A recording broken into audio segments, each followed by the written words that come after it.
housing market's been going through a slow summer season in Metro Vancouver, with home sales dropping 40% in August compared to last year. But many people are still trying to get into the housing market and are looking to less traditional lenders.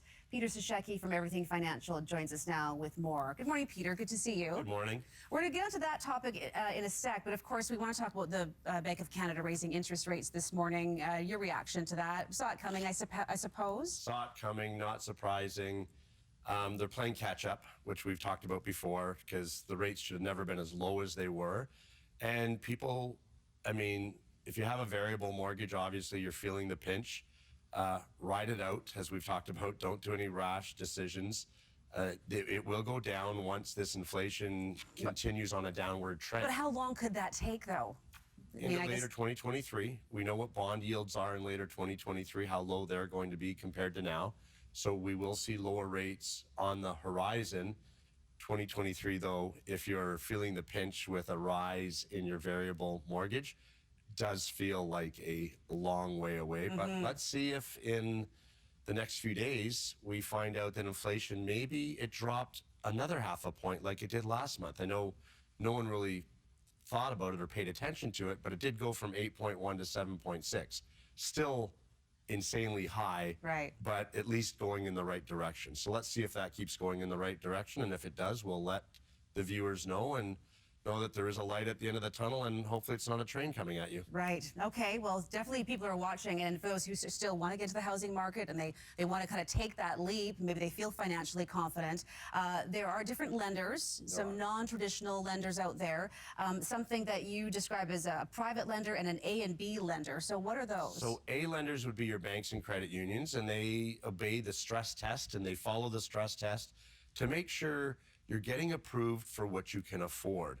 A B lender is some non-bank mortgage companies, but they still follow a system to make sure you can pay back the mortgage. So you're not going to overborrow. And then there's the private lenders who, it doesn't matter. They'll give you anything. And we know of a viewer who came to us concerned they would be approved for $500,000. The private lender gave them $1 million, and unfortunately the private lenders, all they care about is if you can't pay, they get your house. But what kind of interest would you pay on a loan like that? 10 to 14. Wow. Isn't that loan sharking? I mean, right. That's almost what it sounds like. 10 to 14%. But it came with conditions. The broker, well, if your house keeps going up in price and it's going to keep going up and you're going to do this and you're going to do that, then we'll get you qualified with an A lender or a bank. Well, that day never came, because look what's happened in housing. Interest rates went up. Housing sales have fallen drastically.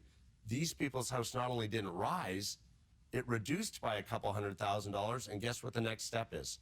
No more house. Yeah, of course. So I imagine your advice is for people to not necessarily look in those directions if they want to get a loan, if they're not approved through the traditional lenders. Yeah, and we know I pick on banks sometimes about some other things, but if you can't pass the stress test and you can't get a mortgage, there is a reason.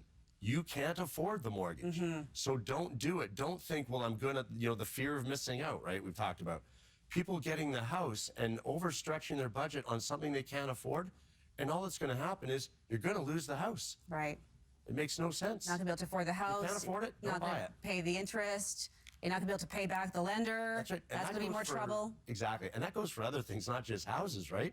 Right. In today's day and age with inflation, if you can't afford it, don't buy it. Wait. A lot of people are really watching their spending right now, so hopefully they're doing that. Good advice this morning, Peter. Thanks for joining us. Thank you. Okay, have a good day.